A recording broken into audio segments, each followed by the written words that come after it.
ଆଜି ଆସନ୍ତୁ ଆମ୍ଭେମାନେ ଆରାଧନାର ମହତ୍ ଶୀର୍ଷକ ଉପଦେଶ ସହିତ ପରମେଶ୍ୱରଙ୍କ ବାକ୍ୟର ଅଧ୍ୟୟନ କରିବା। ବିଶ୍ରାମ ଦିନର ଆରାଧନା, ତୃତୀୟ ଦିନର ଆରାଧନା, ପର୍ବର ଆରାଧନା ଏବଂ ଦୈନିକ ପ୍ରାର୍ଥନା ସମୟ ସମସ୍ତ ପରମେଶ୍ୱରଙ୍କୁ ଆରାଧନା କରାଯାଏ।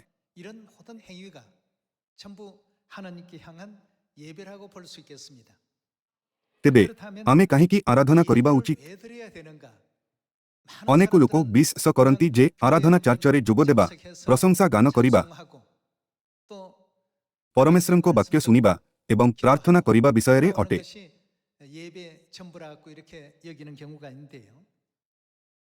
ଆଜି ଆସନ୍ତୁ ଆମେ ବାଇବଲ ମାଧ୍ୟମରେ ନିଶ୍ଚିତ କରିବା ଯେ କାହିଁକି ପରମେଶ୍ୱର ଆମ୍ଭମାନଙ୍କୁ ଆରାଧନା ପ୍ରଦାନ କରିଛନ୍ତି ଏବଂ ଏହା ଉପରେ ବିଚାର କରିବା ଯେ ଆରାଧନା ଆମ୍ଭମାନଙ୍କ ଆତ୍ମା ପାଇଁ ଏବଂ ଆତ୍ମିକ ଜଗତରେ କେତେ ମହତ୍ୱପୂର୍ଣ୍ଣ ଅଟେ।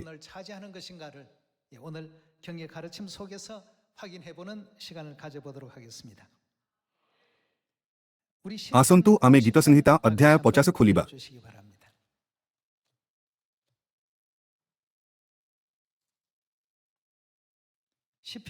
ଆସନ୍ତୁ ଆମେ ଗୀତ ସଂହିତା ଅଧ୍ୟାୟ 50 ପଦ 1 ଉପରେ ଏକ ନଜର ପକାଇବା। ପରମେଶ୍ୱର ସଦାପ୍ରଭୁ ପରମେଶ୍ୱର କଥା କହିଅଛନ୍ତି ଓ ସୂର୍ଯ୍ୟର ଉଦୟ ସ୍ଥାନଠାରୁ ତହିଁର ଅସ୍ତସ୍ଥାନ ପର୍ଯ୍ୟନ୍ତ ସେ ପୃଥିବୀକି ଆନ କରିଅଛନ୍ତି। ସୌନ୍ଦର୍ଯ୍ୟର ସିଦ୍ଧି ସ୍ୱରୂପ ସିଏନଠାରୁ ପରମେଶ୍ୱର ପ୍ରକାଶିତ ହୋଇଅଛନ୍ତି। ଆମ୍ଭମାନଙ୍କର ପରମେଶ୍ୱର ଆସିବେ ଓ ନୀରବ ରହିବେ ନାହିଁ। ତାହାଙ୍କ ସମ୍ମୁଖରେ ଅଗ୍ନି ଗ୍ରାସ କରିବ ଓ ତାହାଙ୍କ ଚତୁର୍ଦିଗ ଅତ୍ୟନ୍ତ ଝଡ଼ମୟ ହେବ। ସେ ଆପଣା ଲୋକଙ୍କୁ ବିଚାର କରିବା ନିମନ୍ତେ ଉପରିସ୍ଥ ସ୍ୱର୍ଗକୁ ଓ ପୃଥିବୀକି ଡାକିବେ। ଯେଉଁମାନେ ବଳିଦାନ ଦ୍ୱାରା ଆମ୍ଭ ସଙ୍ଗେ ନିୟମ କରିଅଛନ୍ତି, ଆମର ସେହି ସଦ୍ଭକ୍ତଗଣଙ୍କୁ ଆମ୍ଭ ନିକଟରେ ଏକତ୍ର କର। ଏଠାରେ ବଳିଦାନ ଶବ୍ଦର ଅର୍ଥ ଆରାଧନା ଅଟେ। ପୁରାତନ ନିୟମରେ ବଳିଦାନର ବ୍ୟବହାର କରାଯାଇଅଛି ଏବଂ ନୂତନ ନିୟମରେ ଆରାଧନା ବ୍ୟବହାର କରାଯାଇଛି। ଉଭୟ ଶବ୍ଦର ଅର୍ଥ ସମାନ। ଏହିପରି ପରମେଶ୍ୱର ଗୀତ ସଂହିତା ଅଧ୍ୟାୟ 50 ମାଧ୍ୟମରେ ଆମ୍ଭମାନଙ୍କୁ ଜଣାନ୍ତି, ଯେଉଁମାନେ ବଳିଦାନ ଦ୍ୱାରା ଆମ୍ଭ ସଙ୍ଗେ ନିୟମ କରିଅଛନ୍ତି, ଆମର ସେହି ସଦ୍ଭକ୍ତଗଣଙ୍କୁ ଆମ୍ଭ ନିକଟରେ ଏକତ୍ର କର।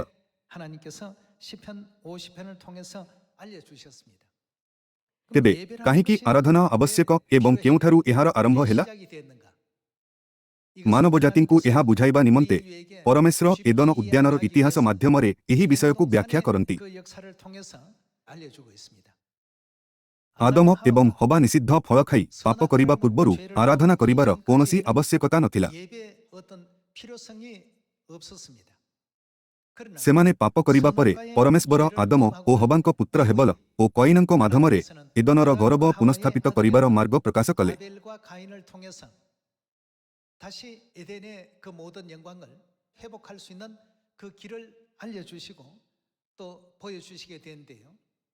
ସେହି ସମୟରୁ ହେବଲର ବଳିଦାନ ଏବଂ କଇନର ବଳିଦାନ ବାଇବଲରେ ପ୍ରକାଶିତ ହୋଇଥିଲା। ଅନ୍ୟ ଅର୍ଥରେ ଏଦନ ଉଦ୍ୟାନର ଗୌରବକୁ ପୁନଃସ୍ଥାପିତ କରିବା ପାଇଁ ପରମେଶ୍ୱର ଆରାଧନାର ପ୍ରଣାଳୀ ସ୍ଥାପିତ କଲେ।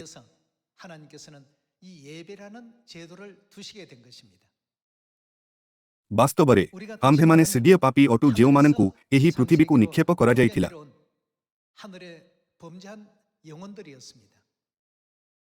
ଆମ୍ଭମାନଙ୍କ ପାପରୁ କ୍ଷମା କରିବା ଏବଂ ପରମେଶ୍ୱରଙ୍କୁ ସାକ୍ଷାତ କରିବା ପାଇଁ ଆରାଧନାକୁ ଅନୁଗ୍ରହର ସମୟ ଭାବରେ ସ୍ଥାପିତ କରାଯାଇଥିଲା। ସେଥିପାଇଁ ଆମ୍ଭମାନଙ୍କ ବିଶ୍ୱର ଜୀବନରେ ନିର୍ଦ୍ଦିଷ୍ଟ ଦିନ ଏବଂ ସମୟରେ ଆରାଧନାରେ ଯୋଗଦେବା ଅତ୍ୟନ୍ତ ଗୁରୁତ୍ୱପୂର୍ଣ୍ଣ ଅଟେ।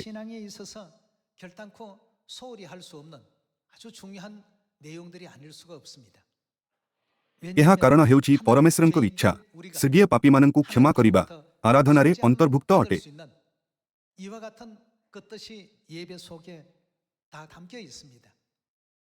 ଏହା ସହିତ ଆରାଧନାରେ ପ୍ରାୟଶ୍ଚିତ୍ତର ଅନୁଗ୍ରହ ପାଇଁ ଧନ୍ୟବାଦ ଦେବାର ଅର୍ଥ ମଧ୍ୟ ଅନ୍ତର୍ଭୁକ୍ତ। ଏହି କାରଣରୁ ପ୍ରଥମ ଚାର୍ଚ୍ଚର ଭବିଷ୍ୟଦ୍ବକ୍ତା ଏବଂ ପ୍ରେରିତମାନେ ସାଧୁମାନଙ୍କୁ ଚେତାବନୀ ଦେଲେ, ଆମ୍ଭେମାନେ କେବେ ମଧ୍ୟ ଆରାଧନାକୁ ଅବହେଳା କରିବା ଉଚିତ ନୁହେଁ। ଆସନ୍ତୁ ଆମେ ଇବ୍ରୀ ଅଧ୍ୟାୟ 10 ଉପରେ ଏକ ନଜର ପକାଇବା।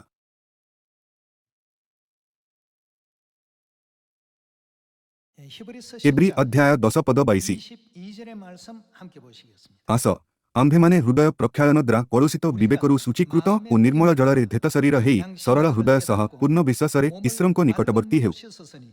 ଆମ୍ଭେମାନେ ଯେଉଁ ଭରସା ସ୍ୱୀକାର କରୁଅଛୁ ତାହା ଅଟଳ ଭାବରେ ଦୃଢ଼ କରି ଧରୁ, କାରଣ ଯେ ପ୍ରତିଜ୍ଞା କରିଅଛନ୍ତି ସେ ବିଶ୍ୱସ୍ତ। ପୁଣି ପ୍ରେମ ଓ ସତକ୍ରିୟାରେ ପ୍ରବର୍ତ୍ତାଇବା ନିମନ୍ତେ ପରସ୍ପର ବିଷୟରେ ନୋଯୋଗ କରୁ। ଆଉ କେହି କେହି ଯେପରି ଆମ୍ଭମାନଙ୍କ ମୁନ୍ତଳି ଉପାସନା ପରିତ୍ୟାଗ କରିଥାନ୍ତି, ଆମ୍ଭେମାନେ ସେପରି ନ କରୁ, ବରଂ ପରସ୍ପରକୁ ଉତ୍ସାହ ଦେଉ, ବିଶେଷତଃ ଯେତେବେଳେ ତୁମ୍ଭେମାନେ ପ୍ରଭୁଙ୍କ ଦିନ ନିକଟବର୍ତ୍ତୀ ହୋଇ ଆସୁଅଛି ବୋଲି ଦେଖୁଅଛ। ସରଳ ଭାବରେ କହିବାକୁ ଗଲେ ଆମେ ଆରାଧନା ନିମନ୍ତେ ଏକତ୍ରିତ ହେବା ବନ୍ଦ କରିବା ଉଚିତ ନୁହେଁ, ଯେପରିକି କେତେକ ଲୋକ ଅଭ୍ୟସ୍ତ ଅଟନ୍ତି। ସେମାନଙ୍କ ଅଭ୍ୟାସକୁ ଅନୁସରଣ କରିବା ପରିବର୍ତ୍ତେ ଆମ୍ଭେମାନେ ପରସ୍ପରକୁ ପ୍ରୋତ୍ସାହିତ କରିବା ଉଚିତ ଏବଂ ଏକତ୍ର ହେବା ଉଚିତ, ଯେହେତୁ ଆମେ ପରମେଶ୍ୱରଙ୍କ ଘରବମୟ ଦିନ ନିକଟତର ହେଉଥିବାର ଦେଖୁଅଛୁ। ଏବ୍ରୀମାନଙ୍କ ଅଧ୍ୟାୟ 10 ପଦ 25 ଆମ୍ଭମାନଙ୍କୁ ଏହା ଶିକ୍ଷା ଦିଏ। ତେଣୁକରି ଆରାଧନାର ଏକ ଅତ୍ୟନ୍ତ ଗୁରୁତ୍ୱପୂର୍ଣ୍ଣ ଅର୍ଥ ଅଛି। ଆସନ୍ତୁ ପଦ 26 ସହିତ ଜାରି ରଖିବା। କାରଣ ସତ୍ୟ ଜ୍ଞାନ ଲାଭ କରିବା ପରେ ଯଦି ଆମ୍ଭେମାନେ ଇଚ୍ଛାପୂର୍ବକ ପାପ କରୁଥାଉ, ତେବେ ପାପାର୍ଥକ ବଳି ଆଉ ଅବଶିଷ୍ଟ ନଥାଏ। ଏହାର ଅର୍ଥ ହେଉଛି ପାପର କ୍ଷମା ନିମନ୍ତେ କୌଣସି ଆରାଧନା ଅବଶିଷ୍ଟ ନାହିଁ, ବରଂ ବିଚାରର ଏକ ପ୍ରକାର ଭୟଙ୍କର ପ୍ରତୀକ୍ଷା ଓ ବିପକ୍ଷମାନଙ୍କୁ ଗ୍ରାସକାରୀ ଅଗ୍ନିର ପ୍ରଚଣ୍ଡତା ଅବଶିଷ୍ଟ ଥାଏ। ଏବ୍ରୀ ଅଧ୍ୟାୟ 10ରେ ଆମ୍ଭେମାନେ ବାଇବଲର କଠୋର ଶିକ୍ଷା ନିଶ୍ଚିତ କରିପାରିବା ଯେ ପରମେଶ୍ୱରଙ୍କୁ ଆରାଧନା କରିବା ନିମନ୍ତେ ଏକତ୍ରିତ ହେବା ବନ୍ଦ ନ କରିବା, ଯେପରିକି କେତେକ ଲୋକ ଅଭ୍ୟସ୍ତ ଅଟନ୍ତି। ଏହା ପରିବର୍ତ୍ତେ ଆମ୍ଭମାନଙ୍କୁ ଖ୍ରୀଷ୍ଟଙ୍କ ଘରବମୟ ଦିନ ସନ୍ନିକଟ ହେବା ସମୟରେ ଆହୁରି ଅଧିକ ନିଷ୍ଠାର ସହିତ ଆରାଧନାରେ ଉପସ୍ଥିତ ହେବା ଉଚିତ। ତେବେ ଆସନ୍ତୁ ଆମ୍ଭେମାନେ ଯିଶାୟ ଭବିଷ୍ୟଦ୍ବକ୍ତାଙ୍କ ଦ୍ୱାରା ଦିଆଯାଇଥିବା ବାକ୍ୟଗୁଡ଼ିକୁ ବୁଝିବା ଯେ କାହିଁକି ଆମ୍ଭମାନଙ୍କ ନିମନ୍ତେ ଆରାଧନା ଆବଶ୍ୟକ ହୋଇଯାଇଅଛି। ଆସନ୍ତୁ ଯିଶାୟ ଅଧ୍ୟାୟ 59କୁ ଯିବା।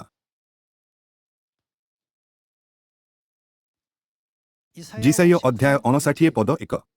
ଦେଖ, ସଦାପ୍ରଭୁଙ୍କର ହସ୍ତ ଛୋଟ ହୋଇଯାଇ ନାହିଁ ଯେ ତାହା ପରିତ୍ରାଣ କରି ନ ପାରେ, କିଅବା ତାହାଙ୍କର କର୍ଣ୍ଣ ଭାରି ହୋଇନାହିଁ ଯେ ତାହା ଶୁଣି ନ ପାରେ। ମାତ୍ର ତୁମ୍ଭମାନଙ୍କର ଅପରାଧ ସବୁ ତୁମ୍ଭମାନଙ୍କର ଓ ତୁମ୍ଭମାନଙ୍କ ପରମେଶ୍ୱରଙ୍କ ମଧ୍ୟରେ ବିଚ୍ଛେଦ ଘଟାଇଅଛି ଓ ତୁମ୍ଭମାନଙ୍କର ପାପ ସବୁ ତୁମ୍ଭମାନଙ୍କଠାରୁ ତାହାଙ୍କ ମୁଖ ଲୁଚାଇଅଛି, ଏଥିପାଇଁ ସେ ଶୁଣିବେ ନାହିଁ। କାରଣ ତୁମ୍ଭମାନଙ୍କର ହସ୍ତ ରକ୍ତରେ ଓ ତୁମ୍ଭମାନଙ୍କ ଅଙ୍ଗୁଳି ସବୁ ଅପରାଧରେ ଅଶୁଚି ହେଇଅଛି, ତୁମ୍ଭମାନଙ୍କର ଓଷ୍ଠାଧର ମିଥ୍ୟା କହିଅଛି, ତୁମ୍ଭମାନଙ୍କର ଜିହ୍ୱା ଦୁଷ୍ଟତା ବକେ। କେଉଁ ବିଷୟ ଆମ୍ଭମାନଙ୍କୁ ଆମ୍ଭମାନଙ୍କ ପରମେଶ୍ୱରଙ୍କଠାରୁ ପୃଥକ କରିଅଛି? ଆମ୍ଭମାନଙ୍କ ଅନ୍ୟାୟର କାର୍ଯ୍ୟ। ଆମ୍ଭମାନଙ୍କ ପାପ ପରମେଶ୍ୱର ଏବଂ ଆମ୍ଭମାନଙ୍କ ମଧ୍ୟରେ ଏକ ଅନ୍ତର ସୃଷ୍ଟି କରିଅଛି। ଆମ୍ଭମାନଙ୍କର ପାପ ହେତୁ ପରମେଶ୍ୱରଙ୍କ ସହିତ ଆମ୍ଭମାନଙ୍କର ସମ୍ପର୍କ ଖରାପ ହୋଇଯାଇଅଛି। ତେବେ ପରମେଶ୍ୱର ଏହି ପାର୍ଥକ୍ୟକୁ କିପରି ନିର୍ମାଣ କଲେ? ଆରାଧନା ମାଧ୍ୟମରେ ସେହି ଅନ୍ତରକୁ ଦୂର କରାଯାଇପାରିବ।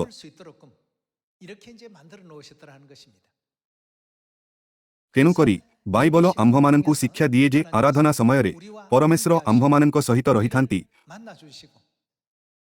ଆମ୍ଭମାନଙ୍କ ସହିତ ସାକ୍ଷାତ କରନ୍ତି ଏବଂ ଅତୀତରେ ଆମ୍ଭେମାନେ କରିଥିବା ପାପଗୁଡ଼ିକୁ କ୍ଷମା କରନ୍ତି। ଆଦମ ଓ ହବା ପାପ କରିବା ପରେ ପରମେଶ୍ୱର ହେବଲ ଓ କଇନଙ୍କୁ ତାହାଙ୍କ ଉଦ୍ଦେଶ୍ୟରେ ବଳିଦାନ ଉତ୍ସର୍ଗ କରିବାକୁ ଆଜ୍ଞା ଦେଲେ। ଆସନ୍ତୁ ଆମେ ଆଦିପୁସ୍ତକ ଅଧ୍ୟାୟ 4କୁ ଯିବା। ଆସନ୍ତୁ ଆମେ ଆଦିପୁସ୍ତକ ଅଧ୍ୟାୟ 4 ପଦ 1 ଉପରେ ଏକ ନଜର ପକାଇବା। ଅନନ୍ତର ଆଦମ ଆପଣା ଭାର୍ଯ୍ୟା ହବାଙ୍କର ସହବାସ କରନ୍ତେ ସେ ଗର୍ଭବତୀ ହୋଇ କଇନ ଅର୍ଥାତ୍ ଲାଭ ନାମକ ଗୋଟିଏ ପୁତ୍ର ପ୍ରସବ କରି କହିଲେ, ସଦାପ୍ରଭୁଙ୍କ ସାହାଯ୍ୟରେ ମୋହର ଏକ ନର ଲାଭ ହେଇଅଛି। ଏଥିଉତ୍ତାରୁ ସେ ହେବଲ ଅର୍ଥାତ୍ ଅସ୍ଥାୟୀ ନାମକ ତାହାର ସହେଦରକୁ ପ୍ରସବ କଲେ। ହେବଲ ମେଷପାଳକ ଓ କଇନ କୃଷକ ଥିଲେ। ସମୟାନୁକ୍ରମେ କଇନ ସଦାପ୍ରଭୁଙ୍କ ଉଦ୍ଦେଶ୍ୟରେ ଭୂମି ଉତ୍ପନ୍ନ ଫଳ ଆଣି ଉତ୍ସର୍ଗ କଲେ। ଆଉ ହେବଲ ମଧ୍ୟ ନିଜ ପଲର ପ୍ରଥମଜାତ କେତେକ ପଶୁ ଓ ସେମାନଙ୍କ ମେଦ ଉତ୍ସର୍ଗ କଲେ। ସଦାପ୍ରଭୁ ହେବଲଙ୍କୁ ଓ ତାଙ୍କର ନେବେଦ୍ୟକୁ ଗ୍ରାହ୍ୟ କଲେ, ମାତ୍ର କଇନଙ୍କୁ ଓ ତାଙ୍କର ନେବେଦ୍ୟକୁ ସେ ଅଗ୍ରାହ୍ୟ କଲେ। ଏହେତୁ କଇନ ଅତି କ୍ରୋଧ କରି ଅଧେମୁଖ ହେଲେ। ଆଦିପୁସ୍ତକ ଅଧ୍ୟାୟ 4ରେ ହେବଲ ଏବଂ କଇନଙ୍କ ବଳିଦାନ ବିଷୟରେ ପ୍ରଥମ ଥର ଉଲ୍ଲେଖ କରାଯାଇଅଛି। ଆସନ୍ତୁ ଦେଖିବା ଯେ ଏବ୍ରିର ଲେଖକ ଏବ୍ରି ଅଧ୍ୟାୟ 11ରେ ଏହି ଦୃଶ୍ୟକୁ କିପରି ବର୍ଣ୍ଣନା କରିଛନ୍ତି। ଆସନ୍ତୁ ଏବ୍ରି ଅଧ୍ୟାୟ 11କୁ ଯିବା।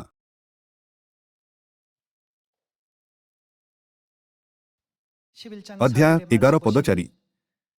ବିଶେଷ ଦ୍ରା ହେବଲ ଈଶ୍ୱରଙ୍କ ଛାମୁରେ ହେବଲ ପରମେଶ୍ୱରଙ୍କ ନିମନ୍ତେ କ'ଣ ଆଣିଲେ?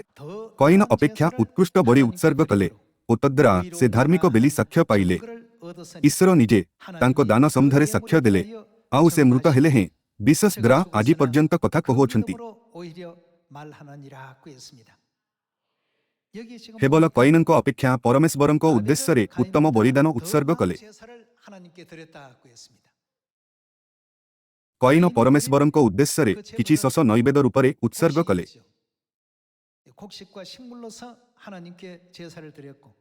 ହେବଲ ପରମେଶ୍ୱରଙ୍କ ଉଦ୍ଦେଶ୍ୟରେ ଆପଣା ମେସ୍ପଲର ପ୍ରଥମଜାତକୁ ନୈବେଦ ରୂପରେ ଉତ୍ସର୍ଗ କଲେ। ଏହି ଦୁଇଟି ଅର୍ପଣର ଅର୍ଥ କ'ଣ ଅଟେ? ଉଭୟଙ୍କ ନୈବେଦ୍ୟ ସଚ୍ଚୋଟତାର ସହ ଉତ୍ସର୍ଗ କରାଯାଇଥିଲା। କିନ୍ତୁ ପରମେଶ୍ୱର କେବଳ ହେବଲଙ୍କ ନୈବେଦ୍ୟକୁ ସ୍ୱୀକାର କଲେ। ପରମେଶ୍ୱର କଇନଙ୍କ ନୈବେଦ୍ୟକୁ ଗ୍ରହଣ କଲେ ନାହିଁ। ଫରକ କ'ଣ ଥିଲା? ହେବଲଙ୍କ ବଳିଦାନ ରକ୍ତର ବଳିଦାନ ଥିଲା। ଆମ୍ଭମାନଙ୍କ ପାପକୁ କ୍ଷମା କରିବା ପାଇଁ କ୍ରୁସରେ ଖ୍ରୀଷ୍ଟଙ୍କ ବଳିଦାନ ହେବା ଆବଶ୍ୟକ। ଏହି କାରଣରୁ ହେବଲ ଓ କଇନର ସମୟଠାରୁ ପରମେଶ୍ୱର ସେହି ବଳିଦାନ ମଧ୍ୟରେ ଅନ୍ତର କଲେ, ଯେଉଁ ବଳିଦାନ ସେ ଚାହୁଁଥିଲେ ଓ ଯେଉଁ ବଳିଦାନ ସେ ଚାହୁଁନଥିଲେ।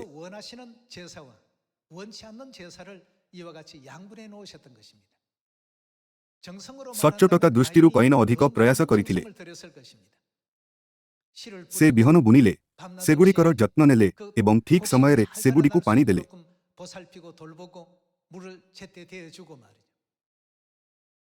ପରମେଶ୍ୱର କଇନଙ୍କ ବଳିଦାନକୁ ସ୍ୱୀକାର କଲେ ନାହିଁ, ଯଦିଓ ତାହା ସମ୍ପୂର୍ଣ୍ଣ ହୃଦୟରେ ଉତ୍ସର୍ଗ କରାଯାଇଥିଲା, କିନ୍ତୁ ସେ ହେବଲଙ୍କ ରକ୍ତର ନୈବେଦ୍ୟକୁ ସ୍ୱୀକାର କଲେ।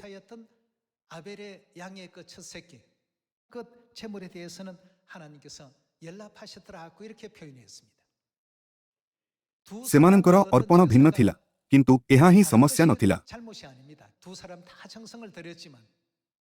ଉଭୟେ ବଳିଦାନ ନିମନ୍ତେ ବହୁତ ପରିଶ୍ରମ କଲେ, କିନ୍ତୁ ପରମେଶ୍ୱର ସେହି ବଳିଦାନକୁ ଚାହିଁଲେ ଯାହା ପାପ କ୍ଷମା କରିବାର ଅର୍ଥକୁ ଧାରଣ କରେ।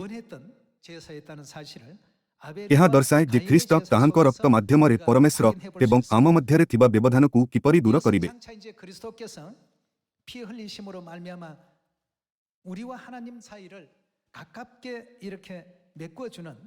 ଆସନ୍ତୁ ଆମେ ଏଫିସିୟ ଅଧ୍ୟାୟ 2ରେ ଏହାର ନିଶ୍ଚିତ କରିବା।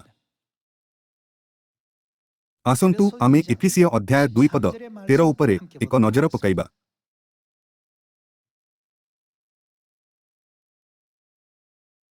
କିନ୍ତୁ ପୂର୍ବେ ଦୂରରେ ଥିଲ ଯେ ତୁମ୍ଭେମାନେ ଏବେ ଖ୍ରୀଷ୍ଟ ଯୀଶୁଙ୍କଠାରେ ତାହାଙ୍କ। ଆମେ କାହାଦ୍ରା ତାହାଙ୍କ ନିକଟର ହୋଇଅଛୁ? ରକ୍ତ ଦ୍ରା ନିକଟସ୍ଥ ହେଇଅଛ। ଖ୍ରୀଷ୍ଟଙ୍କ ରକ୍ତରେ ଯାହାକୁ ମେଷଶାବକ ସହିତ ତୁଳନା କରାଯାଏ, କ'ଣ ପ୍ରାପ୍ତ ହେଲା? ଆମ୍ଭେମାନେ ଖ୍ରୀଷ୍ଟଙ୍କ ବଳିଦାନର ନିକଟର ହୋଇଅଛୁ। ପରମେଶ୍ୱର ହେବଲଙ୍କ ନୈବେଦ୍ୟକୁ ଉତ୍ତମ ବୋଲି ବିବେଚନା କରି ଏହାକୁ ଗ୍ରହଣ କରିବାର ଏକ କାରଣ ଏହା ଥିଲା ଯେ ମେଷଶାବକ, ଯାହାଙ୍କୁ ଖ୍ରୀଷ୍ଟ ସହିତ ତୁଳନା କରାଯାଇଅଛି, ମାନବ ଜାତିର ପାପକୁ କ୍ଷମା କରିବେ ଏବଂ କ୍ରୁସରେ ତାହାଙ୍କ ବଳିଦାନ ମାଧ୍ୟମରେ ଆମ୍ଭମାନଙ୍କୁ ପରମେଶ୍ୱରଙ୍କ ନିକଟକୁ ନେଇଯିବେ। ତେଣୁକରି ଯେପରି ଏଫିସିୟ ଅଧ୍ୟାୟ 2 ପଦ 13ରେ ଲେଖାଅଛି ଯେ କ'ଣ ହେଲା? କିନ୍ତୁ ପୂର୍ବେ ଦୂରରେ ଥିଲ ଯେ ତୁମ୍ଭେମାନେ ଏବେ ଖ୍ରୀଷ୍ଟ ଯୀଶୁଙ୍କଠାରେ ତାହାଙ୍କ ରକ୍ତ ଦ୍ରା ନିକଟସ୍ଥ ହେଇଅଛ। ସରଳ ଭାବରେ କହିବାକୁ ଗଲେ ଖ୍ରୀଷ୍ଟଙ୍କ ରକ୍ତ ଆମ୍ଭମାନଙ୍କୁ ପରମେଶ୍ୱରଙ୍କ ନିକଟର କରିଥାଏ। ଆସନ୍ତୁ ପଦ 13 ସହିତ ଜାରି ରଖିବା। କିନ୍ତୁ ପୂର୍ବେ ଦୂରରେ ଥିଲ ଯେ ତୁମ୍ଭେମାନେ ଏବେ ଖ୍ରୀଷ୍ଟ ଯୀଶୁଙ୍କଠାରେ ତାହାଙ୍କ ରକ୍ତ ଦ୍ରା ନିକଟସ୍ଥ ହେଇଅଛ। କାରଣ ସେ ତ ଆମ୍ଭମାନଙ୍କ ଶାନ୍ତି, ସେ ଶତ୍ରୁତା ସ୍ୱରୂପ ମଧ୍ୟବର୍ତ୍ତୀ ବିଚ୍ଛେଦ ପ୍ରାଚୀର ଭଗ୍ନ କରି ଉଭୟକୁ ଏକ କରିଅଛନ୍ତି। ପୁଣି ବିଧିବିଧାନଯୁକ୍ତ ଆଜ୍ଞାମୂଳକ ବ୍ୟବସ୍ଥାକୁ ଆପଣା ଶରୀରରେ ରହିତ କରିଅଛନ୍ତି, ଯେପରି ସେ ଶାନ୍ତି ସ୍ଥାପନ କରି ଉଭୟକୁ ଆପଣାଠାରେ ଜଣେ ନୂଆ ଲୋକ ସ୍ୱରୂପେ ସୃଷ୍ଟି କରନ୍ତି। ଆଉ କ୍ରୁସ ଦ୍ରା ଶତ୍ରୁତା ବିନାଶ କରି ତଦ୍ରା ଉଭୟକୁ ଏକ ଶରୀର ସ୍ୱରୂପ ଗଠନ କରି ତାହାଙ୍କ ଉଦ୍ଦେଶ୍ୟ କ'ଣ ଥିଲା? ଈଶ୍ୱରଙ୍କ ସହିତ ମିଳିତ କରାନ୍ତି। ଆଉ ଦୂରରେ ଥିଲ ଯେ ତୁମ୍ଭେମାନେ ପୁଣି ନିକଟରେ ଥିଲେ ଯେ ସେମାନେ ଉଭୟଙ୍କ ନିକଟରେ ସେ ଆସି ଶାନ୍ତିର ସୁସମାଚାର ପ୍ରଚାର କଲେ। କାରଣ ତାହାଙ୍କ ଦେଇ ଆମ୍ଭେମାନେ ଉଭୟ ଏକ ଆତ୍ମାଙ୍କ ଦ୍ୱାରା ପିତାଙ୍କ ନିକଟକୁ ଯିବା ପାଇଁ ପଥ ପାଇଅଛୁ। ଅତଏବ ତୁମ୍ଭେମାନେ ଆଉ ବିଦେଶୀ ବା ପ୍ରବାସୀ ନୁହଁ, କିନ୍ତୁ ସାଧୁମାନଙ୍କ ସହିତ ସହନାଗରିକ ଓ ଈଶ୍ୱରଙ୍କ ପରିବାରଭୁକ୍ତ ଅଟ। ସରଳ ଭାବରେ କହିବାକୁ ଗଲେ ଆମ୍ଭେମାନେ ପରମେଶ୍ୱରଙ୍କ ପରିବାରର ଏକ ଅଂଶ ହୋଇଅଛୁ। ତୁମ୍ଭେମାନେ ପ୍ରେରିତ ଓ ଭାବବାଦୀମାନଙ୍କର ଭିତ୍ତିମୂଳ ଉପରେ ନିର୍ମିତ ହେଇଅଛ। ଖ୍ରୀଷ୍ଟ ଯୀଶୁ ସ୍ୱୟଂ ସେଥିର କୌଣର ପ୍ରଧାନ ପ୍ରସ୍ତର। ଏଫିସିୟ ଅଧ୍ୟାୟ 2 ମାଧ୍ୟମରେ ଆମେ ବୁଝିପାରିବା ଯେ ଆମ୍ଭମାନଙ୍କ ପାପ ହେତୁ ଆମେ ପରମେଶ୍ୱରଙ୍କଠାରୁ ଅଲଗା ହୋଇଯାଇଥିଲୁ ଏବଂ ତାହାଙ୍କ ନିକଟବର୍ତ୍ତୀ ହୋଇପାରିଲୁ ନାହିଁ। କିନ୍ତୁ ଏବେ ଆମ୍ଭେମାନେ ଖ୍ରୀଷ୍ଟ ଯୀଶୁଙ୍କଠାରେ ତାହାଙ୍କ ରକ୍ତ ଦ୍ୱାରା ନିକଟସ୍ଥ ହେଇଅଛୁ।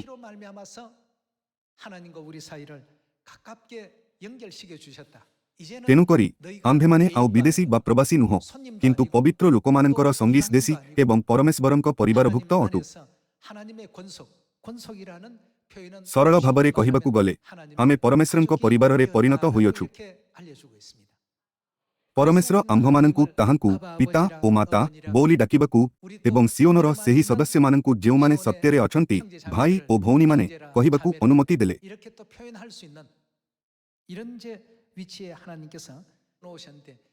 ପରମେଶ୍ୱର ଏହା କିପରି ପୂରଣ କଲେ? ପରମେଶ୍ୱର ଏହାକୁ ଆରାଧନାର ନିୟମ ମାଧ୍ୟମରେ ପୂରଣ କରିଅଛନ୍ତି।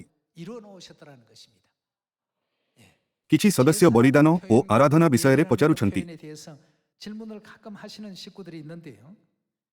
କେତେକ ହୁଏତ ଏହାର ଅର୍ଥକୁ ଭଲ ଭାବରେ ବୁଝିପାରିଲେ ନାହିଁ। ତେଣୁକରି ଆସନ୍ତୁ ଆମେ ଯାତ୍ରା ପୁସ୍ତକ ଅଧ୍ୟାୟ 12 ପଦ 23 ଏକାଠି ଦେଖିବା।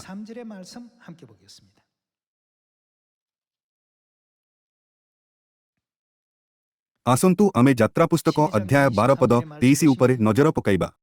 ଯେହେତୁ ସଦାପ୍ରଭୁ ମିଶ୍ରୀୟମାନଙ୍କୁ ଆଘାତ କରିବାକୁ ସେମାନଙ୍କ ମଧ୍ୟ ଦେଇ ଯିବେ, ତହିଁରେ ଦ୍ରର କପାଳି ଓ 2 ବାଜୁବନ୍ଧ ଉପରେ ସେହି ରକ୍ତ ଦେଖିଲେ ସଦାପ୍ରଭୁ ସେହି ଦ୍ର ଛାଡ଼ି ଆଗକୁ ଯିବେ, ତୁମ୍ଭମାନଙ୍କ ଗୃହରେ ସଂହାରକକୁ ପ୍ରବେଶ କରି ଆଘାତ କରିବାକୁ ଦେବେ ନାହିଁ। ପୁଣି ତୁମ୍ଭେମାନେ ଓ ଯୁଗାନୁକ୍ରମେ ଆମେ ସେମାନଙ୍କୁ କିପରି ପାଳନ କରିବା ଉଚିତ? ତୁମ୍ଭମାନଙ୍କ ସନ୍ତାନମାନେ ବିଧିମତେ ଏହି ରୀତି ପାଳନ କରିବ। ଆଉ ସଦାପ୍ରଭୁ ଆପଣା ପ୍ରତିଜ୍ଞାନୁସାରେ ତୁମ୍ଭମାନଙ୍କୁ ଯେଉଁ ଦେଶ ଦେବେ ସେଠାରେ ପ୍ରବେଶ କଲେ ଏହି ସେବା ସାଧନ କରିବ। ଏହା ତୁମ୍ଭମାନଙ୍କ ସନ୍ତାନମାନେ ପଚାରିଲେ ତୁମ୍ଭେମାନେ କହିବ ଏହା କ'ଣ ଅଟେ? ଏହା ସଦାପ୍ରଭୁଙ୍କ ଉଦ୍ଦେଶ୍ୟରେ ନିସ୍ତାର ପର୍ବୀୟ ବଳିଦାନ। କାରଣ ମିଶ୍ରୀୟମାନଙ୍କୁ ଆଘାତ କରିବା ବେଳେ ସେ ମିଶରରେ ପ୍ରବାସୀ ଇସ୍ରାଏଲୀୟ ସନ୍ତାନଗଣର ଗୃହ ସବୁ ଛାଡ଼ି ଆଗକୁ ଯାଇ ଆମ୍ଭମାନଙ୍କ ଗୃହ ରକ୍ଷା କରିଥିଲେ। ସେତେବେଳେ ଲୋକମାନେ ମସ୍ତକ ନତ କରି ପ୍ରଣାମ କଲେ। ଆମ୍ଭେମାନେ ପ୍ରତିବର୍ଷ ନିସ୍ତାର ପର୍ବର ଆରାଧନା ପାଳନ କରିଥାଉ। ଯାତ୍ରା ପୁସ୍ତକ ନିସ୍ତାର ପର୍ବର ଆରାଧନା ବିଷୟରେ କ'ଣ କହିଥାଏ? ଏହା ନିସ୍ତାର ପର୍ବର ବଳିଦାନ ଅଟେ। କ'ଣ ଏହି କାରଣରୁ ଯୀଶୁଙ୍କୁ ନିସ୍ତାର ପର୍ବର ମେଷଶାବକ କୁହାଯାଇନଥାଏ? ଏପରିକି 3500 ବର୍ଷ ପୂର୍ବେ ମିଶରରେ ପରମେଶ୍ୱର ସେହି ଗୃହଗୁଡ଼ିକୁ ଅତିକ୍ରମ କଲେ ଯେଉଁ ଗୃହରେ ନିସ୍ତାର ପର୍ବର ମେଷଶାବକଙ୍କ ରକ୍ତ ଥିଲା। ତେଣୁକରି ବିପତ୍ତି ସେମାନଙ୍କୁ ସ୍ପର୍ଶ କରିପାରିବ ନାହିଁ। ଅନ୍ୟପଟେ ସମଗ୍ର ମିଶର ଦେଶ ଏକ ମହାମାରୀ ଦ୍ୱାରା ଆକ୍ରାନ୍ତ ଥିଲା, ଯେଉଁଥିରେ ପ୍ରତ୍ୟେକ ପ୍ରଥମଜାତ ସନ୍ତାନ ମୃତ୍ୟୁବରଣ କଲେ।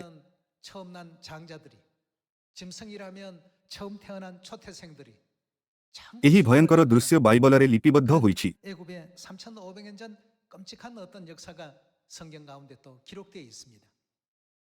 ଆରାଧନା ବିଷୟରେ ପରମେଶ୍ୱର ଏହା କୁହନ୍ତି, ଯେଉଁମାନେ ବଳିଦାନ ଦ୍ୱାରା ମୋ ସହିତ ନିୟମ ସ୍ଥାପନ କରିଛନ୍ତି ସେମାନଙ୍କୁ ବଳିଦାନ ଦ୍ୱାରା ଏକତ୍ର କର।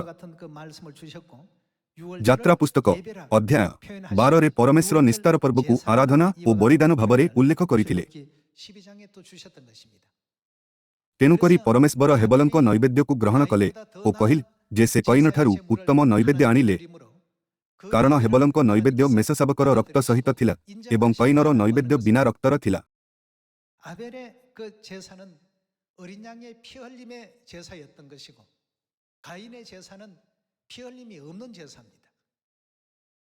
ଯେହେତୁ ଏହା ଶସ୍ୟର ବଳିଦାନ ଥିଲା, ତେଣୁକରି ପରମେଶ୍ୱର ହେବଲଙ୍କୁ କଇନଙ୍କ ବଳିଦାନ ଅପେକ୍ଷା ଉତ୍ତମ ବଳି ରୂପେ ବିବେଚନା କଲେ।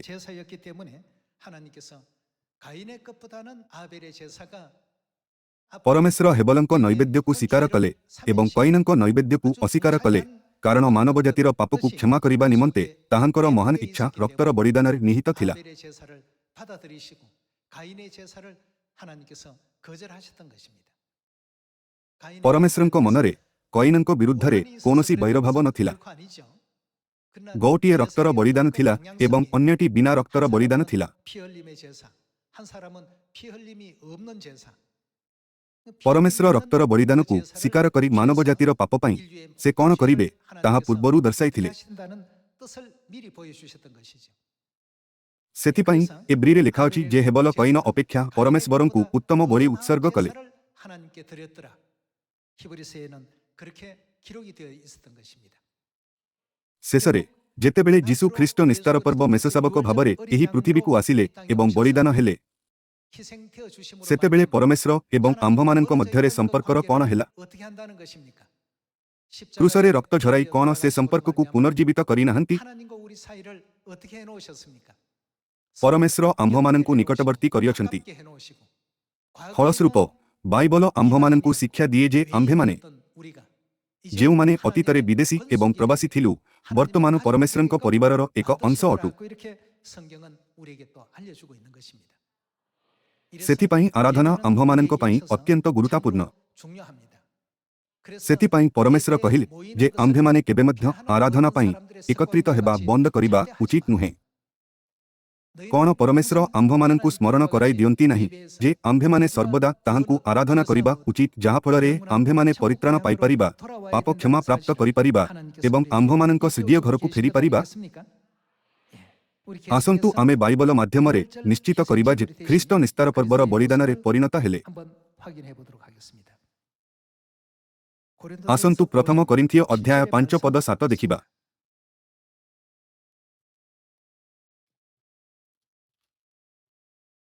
ଆସନ୍ତୁ ଅଧ୍ୟାୟ 5 ପଦ 7 ଦେଖିବା। ତୁମ୍ଭେମାନେ ତ ଖମିର ଶୂନ୍ୟ ଲୋକ, ଏଣୁ ଯେପରି ତୁମ୍ଭେମାନେ ନୂଆ ପିନ୍ତୁଳା ହେଇପାର, ଏଥିପାଇଁ ପୁରୁଣା ଖମିର ବାହାର କରି ପକାଅ। କାରଣ ଆମ୍ଭମାନଙ୍କ ନିସ୍ତାର ପର୍ବର ମେଷଶାବକ ସେ କିଏ ଅଟନ୍ତି? ଅର୍ଥାତ୍ ଖ୍ରୀଷ୍ଟ ମଧ୍ୟ ବଳୀକୃତ ହୋଇଅଛନ୍ତି। ପଦ 8 କହିଥାଏ, ଅତଏବ ଆସ ଆମ୍ଭେମାନେ ପର୍ବ ପାଳନ କରୁ। ଏଠାରେ ପର୍ବ ନିସ୍ତାର ପର୍ବକୁ ସୂଚାଇଥାଏ। ଫଳସ୍ୱରୂପ ଖ୍ରୀଷ୍ଟଙ୍କ ବଳିଦାନ ନିସ୍ତାର ପର୍ବ ମେଷଶାବକ ନିସ୍ତାର ପର୍ବର ଆରାଧନାକୁ ଆହୁରି ଅଧିକ ମହତ୍ୱପୂର୍ଣ୍ଣ କରିଅଛି। 결국 이 유월절이라는 이 예배를 유월절이라는 이 절기를 굉장히 중요하게 지금 만들어 놓고 있습니다. ଯଦି ଏହା ବଳିଦାନ ନୁହେଁ ତେବେ କ'ଣ ଆମେ ପରମେଶ୍ୱରଙ୍କ ନିକଟତର ହୋଇପାରିବା?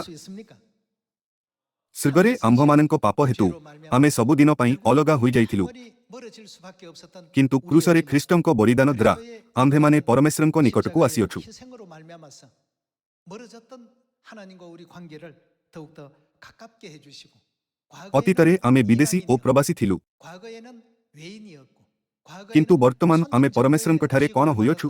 우리들이었지만 이제 하나님 안에서 뭐가 됐다고요? ଆମ୍ଭେମାନେ ପରମେଶ୍ୱରଙ୍କ ପରିବାରର ସଦସ୍ୟ ହୋଇଅଛୁ। 의미가 되겠습니다. ତେଣୁକରି ଆମ୍ଭମାନଙ୍କୁ ପରମେଶ୍ୱରଙ୍କୁ ପିତା ବୋଲି ଡାକିବାର ସୌଭାଗ୍ୟ ପ୍ରାପ୍ତ ହୋଇଅଛି। ହେ ଆମ୍ଭମାନଙ୍କର ସ୍ୱର୍ଗସ୍ଥ ପିତା, ତୁମ୍ଭର ନାମ ପବିତ୍ର ବୋଲି ମାନ୍ୟ ହେଉ। ଏହାକୁ ଅଧିକ ସରଳ ଭାବରେ କହିବା ପାଇଁ ଆମ୍ଭେମାନେ ସେହି ପ୍ରାର୍ଥନା କରିପାରିବା ଯାହାକି ପ୍ରଭୁ ଯୀଶୁ ଆମ୍ଭମାନଙ୍କୁ ଶିକ୍ଷା ଦେଇଥିଲେ। କେବଳ ଆମେ ଏହି ପ୍ରାର୍ଥନା ଉତ୍ସର୍ଗ କରିପାରିବା। ତଥାପି ଅତୀତ ବିଷୟରେ କ'ଣ? ଯେତେବେଳେ ଆମ୍ଭେମାନେ ପାପରେ କବର ପ୍ରାପ୍ତ ଥିଲୁ ଆମ୍ଭେମାନେ ବିଦେଶୀ ଓ ପ୍ରବାସୀ ଥିଲୁ, କିନ୍ତୁ ଖ୍ରୀଷ୍ଟଙ୍କ ରକ୍ତ ମାଧ୍ୟମରେ ଆମେ ପରମେଶ୍ୱରଙ୍କ ନିକଟତର ହୋଇଛୁ। ଆମ୍ଭେ ଆଉ ବିଦେଶୀ ବା ପ୍ରବାସୀ ନୁହଁ, କିନ୍ତୁ ପରମେଶ୍ୱରଙ୍କ ପରିବାରଭୁକ୍ତ ଅଟୁ। ଏହାଦ୍ୱାରା କ'ଣ ଆମ୍ଭେମାନେ ଖ୍ରୀଷ୍ଟଙ୍କ ବଳିଦାନକୁ ସ୍ମରଣ କରୁଥିବା ଆରାଧନାର ମହତ୍କୁ ନିଶ୍ଚିତ କରିପାରିବୁ ନାହିଁ? 이것이 우리에게 있어서 얼마나 중요한 것인가를 다시 한번 확인할 수 있는 대목 아니겠습니까? ଆରାଧନା ମାଧ୍ୟମରେ ପରମେଶ୍ୱର ଏବଂ ଆମ୍ଭମାନଙ୍କ ମଧ୍ୟରେ ପିତା ଏବଂ ମାତା ଏବଂ ସନ୍ତାନର ସମ୍ପର୍କ ଗଢ଼ି ଉଠିଥାଏ। 형성되게 만들어 주신 것이 바로 이 예배입니다. ତେଣୁ ଯେପରି କିଛି ଲୋକଙ୍କର ଅଭ୍ୟାସ ଅଛି ପରସ୍ପର ସହିତ ଏକତ୍ର ହେବା ଛାଡ଼ିବା ନାହିଁ। 절대 너희는 그리 하지 말라. ଏହି ଶବ୍ଦର ଅର୍ଥ କ'ଣ? 더욱더 예배 어떻게 하라는 얘기입니까? କ'ଣ ଏହାର ଅର୍ଥ ଏହା ନୁହେଁ ଯେ ଆମେ ଆରାଧନାକୁ ଗୁରୁତ୍ୱପୂର୍ଣ୍ଣ ବିଚାର କରିବା ଉଚିତ ଏବଂ ପରମେଶ୍ୱରଙ୍କୁ ସଠିକ୍ ଭାବରେ ଆରାଧନା କରିବା ଉଚିତ। ଏହା ବ୍ୟତୀତ ପରମେଶ୍ୱର ସେମାନଙ୍କ ପ୍ରତି କ'ଣ କରିବେ? ଯେଉଁମାନେ ଆରାଧନା ମାଧ୍ୟମରେ ତାଙ୍କ ସହିତ ଏକ ନିୟମ ସ୍ଥାପିତ କରିଛନ୍ତି, ସେ ସେମାନଙ୍କୁ ଏକତ୍ର କରିବେ। ଆସନ୍ତୁ ଯାତ୍ରା ପୁସ୍ତକ ଅଧ୍ୟାୟ 25ରେ ଆଉ ଏକ ପଦ ଦେଖିବା।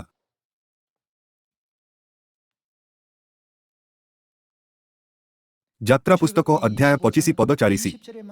ପୁଣି କିରୁବମାନେ ପରସ୍ପର ସମ୍ମୁଖୀନ ହେଇ ପକ୍ଷୀ ଊର୍ଦ୍ଧ୍ୱକୁ ବିସ୍ତାର କରି ପାପାଚ୍ଛାଦନ ଆବରଣ କରିବେ। ପାପାଚ୍ଛାଦନ ପ୍ରତି କିରୁବମାନଙ୍କର ମୁଖ ରହିବ। ତୁମ୍ଭେ ସେହି ପାପାଚ୍ଛାଦନ ସେହି ସିନ୍ଦୁକ ଉପରେ ରଖିବ। ପୁଣି ଆମ୍ଭେ ତୁମ୍ଭକୁ ଯେଉଁ ସାକ୍ଷ୍ୟପତ୍ର ଦେବା, ତାହା ସେହି ସିନ୍ଦୁକ ଭିତରେ ଥୋଇବ। ଆଉ ଆମ୍ଭେ ସେହି ସ୍ଥାନରେ ତୁମ୍ଭ ସହିତ ସାକ୍ଷାତ କରିବା ଓ ପାପାଚ୍ଛାଦନର ଉପରି ଭାଗରୁ ଅର୍ଥାତ୍ ସାକ୍ଷ୍ୟ ସିନ୍ଦୁକର ଉପରିସ୍ଥ କିରୁବଦ୍ୟ ମଧ୍ୟରୁ ତୁମ୍ଭ ସଙ୍ଗେ ଆଳାପ କରି। ଏହା କେଉଁ ସ୍ଥାନକୁ ସୂଚିତ କରେ? କ'ଣ ଏହି ଦୃଶ୍ୟ ପବିତ୍ର ସ୍ଥାନ ଓ ଅତି ପବିତ୍ର ସ୍ଥାନ ବିଷୟରେ ବ୍ୟାଖ୍ୟା କରୁନାହିଁ କି? ମନ୍ଦିରର ସମ୍ମୁଖ ଭାଗରେ ପବିତ୍ର ସ୍ଥାନ ଓ ପଛ ଭାଗରେ ଅତି ପବିତ୍ର ସ୍ଥାନ ରହିଛି। କିରୁବମାନେ କେଉଁଠି ଅଛନ୍ତି? କିରୁବମାନେ ନିୟମ ସିନ୍ଦୁକ ଉପରେ ଅତି ପବିତ୍ର ସ୍ଥାନରେ ଅଛନ୍ତି। ପରମେଶ୍ୱର ସେଠାରେ କ'ଣ କରନ୍ତି? ସେ ଆମ୍ଭମାନଙ୍କୁ ସାକ୍ଷାତ କରନ୍ତି। ଏହି ଦିନ କେବେ ଅଟେ ଯେତେବେଳେ ପରମେଶ୍ୱର ଆମ୍ଭମାନଙ୍କୁ ତାହାଙ୍କ ସହିତ ସାକ୍ଷାତ କରିବାକୁ ଅନୁମତି ଦେଲେ? ଏହା ପ୍ରାୟଶ୍ଚିତ୍ତର ଦିନ ଅଟେ। ବର୍ଷକୁ ଥରେ ପ୍ରାୟଶ୍ଚିତ ଦିନ ଯାଜକ ଅତି ପବିତ୍ର ସ୍ଥାନରେ ପ୍ରବେଶ କରନ୍ତି ଏବଂ ପରମେଶ୍ୱର କୁହନ୍ତି, ମୁଁ ସେଠାରେ ତୁମ୍ଭ ସହିତ ସାକ୍ଷାତ କରିବି। ତେଣୁକରି ବଳିଦାନ ବିନା ଅର୍ଥାତ୍ ଆରାଧନା ବିନା କ'ଣ ପରମେଶ୍ୱର ଏବଂ ମାନବ ଜାତି ମଧ୍ୟରେ କୌଣସି ସମ୍ପର୍କ ଅଛି କି? କଦାପି ନାହିଁ। ଆରାଧନା ମାଧ୍ୟମରେ ପରମେଶ୍ୱର ଆମ୍ଭମାନଙ୍କୁ, ଯେଉଁମାନେ ପାପଦ୍ୱାରା ଦୂର ହୋଇଯାଇଥିଲେ, ଡାକନ୍ତି ଏବଂ ଆମ୍ଭମାନଙ୍କୁ ତାହାଙ୍କ ନିକଟତର କରନ୍ତି। ଖ୍ରୀଷ୍ଟଙ୍କ ବଳିଦାନ ମାଧ୍ୟମରେ ତାହାଙ୍କ ରକ୍ତ ଦ୍ୱାରା ପରମେଶ୍ୱର ଆମ୍ଭମାନଙ୍କୁ ତାହାଙ୍କ ପରିବାରର ସଦସ୍ୟ କରିଅଛନ୍ତି। ତେଣୁକରି ଆମ୍ଭେମାନେ କେବେ ମଧ୍ୟ ଆରାଧନାକୁ ଅବହେଳା କରିବା ଉଚିତ ନୁହେଁ। ଯଦିଓ ତାହା ବିଶ୍ରାମ ଦିନର ଆରାଧନା ହେଉ, ତୃତୀୟ ଦିନର ଆରାଧନା ହେଉ କିମ୍ବା ପର୍ବର ଆରାଧନା। ପ୍ରତ୍ୟେକ ଆରାଧନା ମାଧ୍ୟମରେ ପରମେଶ୍ୱର ଆମ୍ଭମାନଙ୍କ ସମସ୍ତ ପ୍ରାର୍ଥନାକୁ ଧ୍ୟାନପୂର୍ବକ ଶୁଣନ୍ତି ଏବଂ ଆମ୍ଭମାନଙ୍କ ସମସ୍ତ ଅଭିଳାଷକୁ ପୂର୍ଣ୍ଣ କରନ୍ତି। ଏହି ସମସ୍ତ କାର୍ଯ୍ୟ ଆରାଧନା ମାଧ୍ୟମରେ ସମ୍ପନ୍ନ ହୋଇଥାଏ। ଯଦିଓ ଆମେ ନିୟମିତ ଭାବରେ ଆରାଧନା କରିଥାଉ, ତଥାପି ଆମେ ପରମେଶ୍ୱରଙ୍କ ଇଚ୍ଛା କିମ୍ବା କାରଣ ନ ଜାଣି ଅନ୍ଧ ଭାବରେ ଆରାଧନା କରିବା ଉଚିତ ନୁହେଁ। ଆମ୍ଭେମାନେ ବୁଝାମଣା ସହିତ ଆରାଧନା କରିବା ଉଚିତ। ବୁଝାମଣା ସହିତ ଆରାଧନା କରିବା ପାଇଁ ଆମ୍ଭମାନଙ୍କୁ ଏହା ଜାଣିବା ଉଚିତ ଯେ ଯେଉଁ ଆରାଧନାର ଦିନରେ ପରମେଶ୍ୱର ଆମ୍ଭମାନଙ୍କୁ ସାକ୍ଷାତ କରିବାର ପ୍ରତିଜ୍ଞା କରିଅଛନ୍ତି, ତାହା ଶନିବାର କିମ୍ବା ରବିବାର ଅଟେ ଏବଂ ତାହାଙ୍କ ନିଯୁକ୍ତ ପର୍ବ ଖ୍ରୀଷ୍ଟମାସ କିମ୍ବା ନିସ୍ତାର ପର୍ବ ଅଟେ। ଏହିପରି ଭାବେ କ'ଣ ଆମ୍ଭେମାନେ ହେବଲଙ୍କ ବଳିଦାନ ପରି ସତ୍ୟ ଆରାଧନା ଉତ୍ସର୍ଗ କରିବା ଉଚିତ ନୁହେଁ? ଆଜି ଅନେକ ଲୋକ ରବିବାର ଆରାଧନା କରନ୍ତି, କିନ୍ତୁ କ'ଣ ଏହି ବଳିଦାନ ହେବଲଙ୍କ ବଳିଦାନ ସହିତ ସମାନ କି ଯାହା ପରମେଶ୍ୱରଙ୍କୁ ପ୍ରସନ୍ନ କରେ? କ'ଣ ବିଶ୍ରାମ ଦିନର ଆରାଧନା ହେବଲର ବଳିଦାନ ସହିତ ସମାନ ନୁହେଁ କି? କ'ଣ ଆମେ ଏହାକୁ ସଠିକ୍ ଭାବରେ ବୁଝିବା ଉଚିତ ନୁହେଁ ଏବଂ ପରମେଶ୍ୱରଙ୍କ ନିୟମ ଅନୁଯାୟୀ ଆରାଧନା କରିବା ଉଚିତ ନୁହେଁ କି? ଆଜି ଆମେ ବିଶ୍ରାମ ଦିନ ଆରାଧନା ପାଳନ କରୁଅଛୁ, ଯାହା ପରମେଶ୍ୱରଙ୍କ ସହିତ ଏକ ନିୟମ ଅଟେ। ଆମ୍ଭେମାନେ ଏହାଛଡ଼ା ନିସ୍ତାର ପର୍ବ ମଧ୍ୟ ପାଳନ କରିଥାଉ। ଏହାଛଡ଼ା ଆମ୍ଭେମାନେ 3 ସମୟର 7ଟି ପର୍ବ ପାଇଁ ଆରାଧନା ମଧ୍ୟ କରିଥାଉ। ଏପରିକି ଆପଣ ଯେଉଁ ଓଢ଼ଣା ପିନ୍ଧୁଛନ୍ତି, ତାହା ମଧ୍ୟ ଆରାଧନା କରିବାର ସଠିକ୍ ପଦ୍ଧତି ଅଟେ, ଯାହା ବାଇବଲରେ ଏକ ନିୟମ ଭାବରେ ପରମେଶ୍ୱର ନିଯୁକ୍ତ କରିଅଛନ୍ତି। ଯେହେତୁ ବାଇବଲ କହେ ଯେ ଏପରି ନ କରିବା ପରମେଶ୍ୱରଙ୍କୁ ଅସମ୍ମାନ କରିବା କାର୍ଯ୍ୟ ହେବ, ତେଣୁକରି ସ୍ତ୍ରୀମାନେ ଆରାଧନା ସମୟରେ ଓଢ଼ଣା ପିନ୍ଧିବା ଆବଶ୍ୟକ। ଏହା ଚର୍ଚ୍ଚ ଅଫ୍ ଗଡ୍ ମଧ୍ୟରେ ଏକ ଆରାଧନା ନିୟମ ଅଟେ।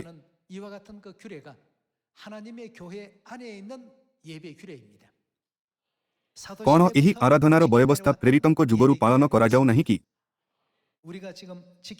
ମୁଁ ଆପଣମାନଙ୍କୁ ଅନୁରୋଧ କରୁଅଛି ଯେ ଆମ୍ଭେମାନେ ଯେଉଁ ଆରାଧନାର ନିୟମ ପାଳନ କରୁଅଛୁ, ତାହା ଉପରେ ଅଧିକ ଗୌରବାନ୍ୱିତ ହେବା ଏବଂ ପ୍ରକୃତ ଆରାଧନା ରଖିବା।